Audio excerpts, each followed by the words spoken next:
ఖమ్మం జిల్లాలో వాన దంచి కొడుతోంది. 3 రోజులుగా భారీ వర్షం కురుస్తుండటంతో మున్నేరు వాగు ఉప్పొంగింది. పలు కాలనీలు నీట మునిగిపోయిన దృశ్యాలే మనకు కనిపిస్తున్నాయి. లోతట్టు ప్రాంతాలన్నీ కూడా జలమయమయ్యాయి. చైతన్యపుర కాలనీని వరద నీరు ముంచెత్తింది. సహాయక చర్యలు చేపట్టారు అధికారులు. దానికి సంబంధించిన దృశ్యాలు చూస్తూ ఉన్నాం. పెద్ద ఎత్తున వరద నీరు కాలనీలపై ఉధృతంగా ప్రవహిస్తున్న సందర్భాన్ని మనం చూస్తూ ఉన్నాం. మున్నేరు వాగు ఒక్కసారిగా ఉప్పొంగడంతో పలు కాలనీలన్నీ కూడా నీటి పొనిగిపోయిన దృశ్యాలు అయితే చూస్తూ ఉన్నాం. దీంతో జనజీవనం కొంత అస్తవ్యస్తమవుతోంది. దానికి సంబంధించి విజువల్స్ చూస్తూ ఉన్నాం. అంటే ఖమ్మంలో వాన దంచి కొడుతుండటంతో భారీ వర్షంతో మున్నేరు వాగు మొత్తం కూడా నీట మునిగింది. ఇక తాజా అప్డేట్స్ అందించేందుకు మా ప్రతినిధి సైదులు సిద్ధంగా ఉన్నారు. సైదులు, బలరాం, ఉమ్మడి ఖమ్మం జిల్లా వ్యాప్తంగా వానలు దంచుకొడుతున్నాయని చెప్పుకోవచ్చు. ఎందుకంటే 2 రోజుల్లో కురుస్తున్న భారీ వర్షాలతో ఒకవైపు లోతట్టు ప్రాంతాలు, చెరువులు, వాగులు పొంగి పొర్లుతున్న పరిస్థితి ఉంది. రాకపోకలు కూడా పూర్తిగా స్తంభించిన పరిస్థితి అయితే కనిపిస్తుంది. ఓవరాల్ గా చూసుకుంటే భద్రాచలం నుంచి పాలేరు వరకు కూడా పూర్తి స్థాయిలో కూడా అన్ని ప్రాంతాల్లో కూడా మొత్తం రాకపోకలు కూడా నిలిచిపోయిన పరిస్థితి. ముగ్గురు పాలేరు రిజర్వాయర్ సమీపంలో ఉన్నటువంటి పెట్రోల్ బంకులో ఇరుక్కపోయారు. వారందరూ కూడా కాపాడేందుకు డ్రోన్ల సహకారంతో లైఫ్ జాకెట్లను కూడా పంపించిన పరిస్థితి. అదేవిధంగా పాలేరు నియోజకవర్గంలోని తీర్థాల గ్రామం చుట్టూ మున్నేరు వరద చేరిపోవడంతో ఆ ప్రాంతంలో ఆకేరుకు సంబంధించినటువంటి వరద చేరడంతో అక్కడ 5 కూడా చిక్కుకున్న పరిస్థితి అయితే కనిపిస్తుంది. మరోపక్క ఖమ్మం ప్రకాష్ నగర్ సమీపంలో కూడా మరో 9 మంది కూడా చిక్కుకున్నట్లుగా మనకు అందుతున్న సమాచారం. పూర్తి స్థాయిలో కూడా పూర్తిగా మనం ఉన్న ప్రస్తుతం చైతన్య నగర్ కాలనీకి సంబంధించినటువంటి ప్రాంతం. ఇది లోతట్టు ప్రాంతం కూడా కాదు, ఖమ్మం నడిబొడ్డులో ఉన్నటువంటి ప్రాంతం. అయితే ఈ ప్రాంతం చుట్టుపక్కల కూడా ఎక్కడా కూడా ఒక నీరు కూడా అంటే మొత్తం చెరువులు కానీ ఈ ప్రాంతం లేనటువంటి ప్రాంతంలో కూడా పూర్తి స్థాయిలో ఇళ్లలోకి నీరు చేరిపోవడం, కార్లు మునిగిపోవడం, ఇళ్లలో ఉన్నటువంటి సామాన్లు, ఫర్నిచర్లు కూడా పూర్తిగా నీటిలో మునిగిపోయిన పరిస్థితి అయితే మొత్తంగా ఈ ప్రాంతం అంతా జల దిగ్బంధనంలో కూరుకుపోవడంతో రాకపోకలు కూడా వచ్చే పరిస్థితి కూడా కనిపించడం లేదు. మనతో మాట్లాడింది కొంతమంది ఉన్నారు. సార్ చెప్పండి, ఎప్పుడన్నా గతంలో ఇలాంటి చూసారా? ఎప్పుడన్నా ఇక్కడ వాటర్ మేము ఎప్పుడు చూడలేదండి ఇలాంటి సిచ్యువేషన్. మేము ఈ కాలనీలో ఉండబట్టి 20 సంవత్సరాలు అవుతుంది. ఖమ్మంకి నడిబొడ్డులో కోర్టు పక్కన ఉంటుంది, చైతన్య నగర్ ఉంటుంది. దీంట్లో ఎక్కడ కూడా ఒక చుక్క కూడా నీళ్ళు ఆగవు. ఎక్కడ డ్రైనేజ్ వ్యవస్థ కూడా చాలా బాగుంటుంది ఈ కాలనీలో. అలాంటిది ఈ నీళ్లు రావడానికి ఒకటే కారణం అండి. వాగు 150 అడుగులు ఉన్న వాగుని కుంచించి 60-70 అడుగులు తీసుకొచ్చారు. తర్వాత కింద పైప్ లైన్ వేశారు. ఆ పైప్ లైన్ నుంచి నీళ్లు పట్టక విచ్చలవిడిగి పర్మిషన్లు ఇచ్చి FTL మొత్తం బంద్ కావడం వల్ల ఇలాంటి సిచ్యువేషన్ జరిగింది. ముందు ఇలాంటి సిచ్యువేషన్ జరగకుండా ఉండాలంటే ఖమ్మం మొత్తం కూడా హైదరాబాద్ తరలో హైడ్రా వచ్చినట్టే ఖమ్మంలో కూడా హైడ్రా లాంటిది వస్తే ఖమ్మం కూడా ఈ నీటి వ్యవస్థ అయిపోద్ది. ఈ రోజు మేము తెల్లవారుజాము 2 గంటల నుంచి మా కార్పొరేటర్ సహకారంతో ఇరక్కపైన కార్లు కానీ ఏదైనా బయట తీసుకొచ్చి ఇప్పటి వరకు సహాయ సహకారాల్లో పాల్పంచుకుంటున్నాము. ఇలాంటి సిచ్యువేషన్ లో ఇంతవరకు ఏ ఒక్క అధికారి కూడా వచ్చి పరామర్శించినట్టు లేదు, చూసినట్టు కూడా లేదు.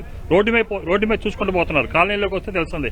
ఇప్పుడు 10TV అని మేము కోరేది ఏంటంటే దీన్ని మొత్తం స్టేట్ వ్యాప్తంగా దీన్ని న్యూస్ చేయాలని మేము కోరుకుంటున్నాం. దీన్ని మీరు చెప్పండి, గతంలో ఇప్పుడు వర్షాలకు ఎంత నష్టం జరిగింది? ఇళ్లలోకి నీళ్ళు ఎలా వచ్చాయి? 10 years నుంచి చైతన్య నగర్లో ఉంటున్నానండి. సో మార్నింగ్ వచ్చేసి అడుగు నీరు ఉంది. సో ఒక 2 గంటల్లోనే అసలు ఒకేసారి 4-5 అడుగుల వరకు పెరిగి ఇంట్లో ఉన్న సామాన్లు, వెహికల్స్ అన్నీ దాదాపు మునిగిపోయాయి. మా కార్పొరేటర్ గారు కొంచెం ముందే స్పందించి ఇక్కడ ఉన్న ఏరియాలో ఉన్న కార్లని వాటన్నిటిని కూడా కొంచెం మార్నింగ్లోనే కొంచెం అలర్ట్ చేసి అన్నిటిని పంపించేశాడు. కానీ మ్యాక్సిమం డ్యామేజ్ అయితే జరగాల్సింది అయితే జరిగిపోయిందండి. సో అక్కడున్న నాలా మేము బయటకు వచ్చేసామండి. ఇక్కడ ఒక ఇంట్లో ప్రజెంట్ అయితే నిలబడి ఉన్నాము. సో ఆ మేడమే హెల్ప్ చేశారు. ఇప్పుడు ఇంట్లోకి పోయేదైతే ఇప్పుడు 4 hours పట్టొచ్చేమో, మేబీ 5 hours పట్టొచ్చేమో మేబీ. సో చూడాలి మరి 5 hours కూడా తగ్గుతుందో లేదో. మేము 10 years నుంచి ఉంటున్నామండి. ఇప్పుడు ఇంతవరకు అయితే ఎప్పుడు చూడలేదు మేము. సో ఇదే ఫస్ట్ టైం వచ్చింది. మొత్తం ఇప్పుడు బాడీ ఫుల్గా మునిగిపోయి అక్కడ నుంచి తీసుకొని వచ్చేసాం. టబ్ చైర్లో పెట్టుకొని పిల్లల్ని తీసుకొని వచ్చేసాము. సో చూడాలి మరి ఎన్ని గంటలకు తగ్గుతుందో ఏమో.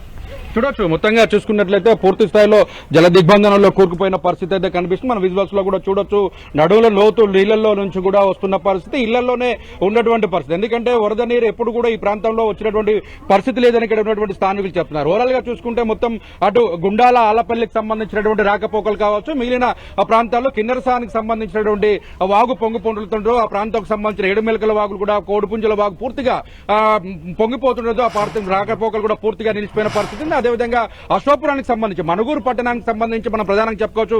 మనుగూరు పట్టణం పూర్తిగా జల దిగ్బంధంలో కూరుకుపోయింది. హెవీ వాటర్ ప్లాంట్ ఉన్న అశోపురానికి సంబంధించి కూడా నీరు సుందరయ్య కాలనీలో చేరిపోవడంతో అక్కడ ఉన్నటువంటి వారిని కాపాడేందుకు రెస్క్యూ టీం కూడా ప్రయత్నం చేస్తున్న పరిస్థితి అయితే ఉంది. అదేవిధంగా ఖమ్మంకి సంబంధించి కావచ్చు, అటు భద్రాచలంతో పాటు పాలేరు నియోజకవర్గం పూర్తిగా అన్ని నియోజకవర్గాల్లో కూడా వాగులు వంకలు పొంగి పొల్లుతున్న పరిస్థితి అయితే ఉంది. ఇలాగనే ఇప్పటికే రెడ్ అలర్ట్ ప్రకటించారు. ఇప్పటికే అధికారులతో ఇప్పటికే డిప్యూటీ సీఎం మల్లు విక్రమార్క కూడా సేపట్లోనే జిల్లా కలెక్టర్ కార్యాలయంలో అందరు కలెక్టర్లతో కూడా రాష్ట్ర వ్యాప్తంగా సమీక్షా సమావేశం కూడా నిర్వహించే అవకాశం కనిపిస్తుంది. ఇప్పటికే మంత్రి పొంగులేటి శ్రీనివాస్ రెడ్డి కూడా పూర్తి స్థాయిలో కూడా అధికారులకు ఆదేశాలు జారీ చేసిన పరిస్థితి ఉంది. ఇప్పటికే బలరాం సైదులో మనం చూస్తూ ఉన్నాం, అంటే మనుగూరు మొత్తం కూడా ఊరు మొత్తం మునిగిపోయిన సిచ్యువేషన్ అక్కడ కనిపిస్తూ ఉంది.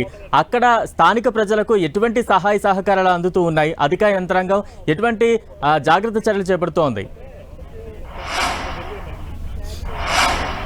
చూడొచ్చు, ఇప్పుడు మనుగూరుకు సంబంధించి రాత్రి అర్ధరాత్రి నుంచి కూడా నీరు చేరిపోవడంతో ఆ ప్రాంతం లోతట్టు ప్రాంతం, గోదావరి పరివాహక ప్రాంతం ఎక్కువగా ఉండడంతోనూ ఆ ప్రాంతంలో ప్రజలంతా కూడా అర్ధరాత్రి సమయంలో నిద్రపోతున్న సమయంలో ఒకసారిగా వరద నీరు చేరిపోవడంతో ఒకసారి ఆ ప్రాంతం అంతా కూడా నీట మునిగిన పరిస్థితి ఉంది. జల దిగ్బంధంలో ఉన్నటువంటి మొత్తం ప్రజలను కూడా పునరావాస కేంద్రాలను కూడా ఏర్పాటు చేశారు. కలెక్టర్, ఎస్పీ సంఘటనా స్థలాన్ని చేరుకోవడంతో పాటు రెస్క్యూ టీం కూడా పంపించి అక్కడ ఉన్నటువంటి వారందరూ కూడా సహాయ సహకారాలు కూడా అందించిన పరిస్థితి అయితే వారందరికీ ప్రస్తుతం పునరావాస కేంద్రాలకు తరలించారు. అయితే కొంత ప్రాణ నష్టంలో అయితే జరగకపోవచ్చు, కానీ మరి మొత్తంగా పశువులకు సంబంధించి కూడా దాదాపు 50 పశువులు కూడా గల్లంతైన పరిస్థితి, గొర్రెల మేకలు కూడా గల్లంతైన పరిస్థితి అయితే మనకి స్పష్టంగా తెలుస్తుంది. మరొక ఇల్లులు కూడా కూలిపోయిన పరిస్థితి కూడా తెలుస్తుంది. అయితే వాగుల్లో కూడా ఇద్దరు కొట్టుకుపోయారని కూడా అందుతున్న సమాచారం మేరకు కానీ పూర్తి స్థాయిలో కూడా వివరాలు అందాల్సింది. ఇప్పటి వరకు చూసుకున్నట్లయితే ఉమ్మడి ఖమ్మం జిల్లా వ్యాప్తంగా చూసుకున్న భద్రాద్రి కొత్తగూడెం కావచ్చు, ఖమ్మంలో కూడా ప్రాణ నష్టం జరగలేదు. కానీ ఇప్పటికే తీర్థాల గ్రామానికి సంబంధించి కూడా 5 యువకులు మొత్తంగా పూర్తి స్థాయిలో కూడా ఇరుక్కుపోయిన పరిస్థితి ఉంది. ఆ ప్రాంతంలో వారిని కాపాడేందుకు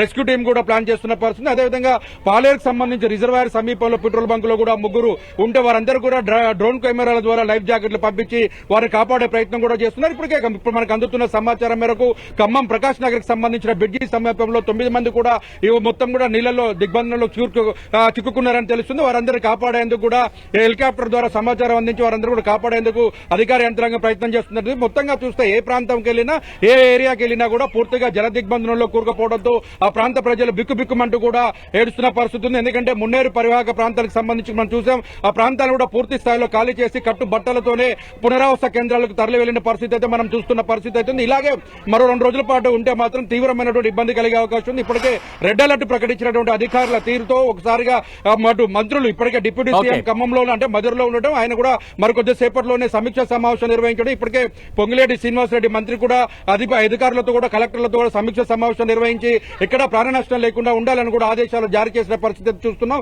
మొత్తంగా ఎక్కడ చూసినా కూడా దిగ్బంధనంలో కూరుకపోవడం, రాకపోకలతో కూడా నిలిచిపోయిన పరిస్థితి అయితే కనిపిస్తుంది. మరోపక్క కారేపల్లికి సంబంధించినటువంటి తండ్రి కూతుర్లు కూడా మరిపడ బంగ్లా మీదుగా వెళ్తుండగా కారు గల్లంతైందని కూడా సమాచారం అందుతుంది. అయితే వారిలో వారు సురక్షితంగా ఉన్నారా, కారులో 2 ప్రాణాలు కోల్పోయారన్నది కూడా పూర్తిగా తెలియాల్సిన పరిస్థితి అవుతుంది. Balaram, right, thank you Saidulu.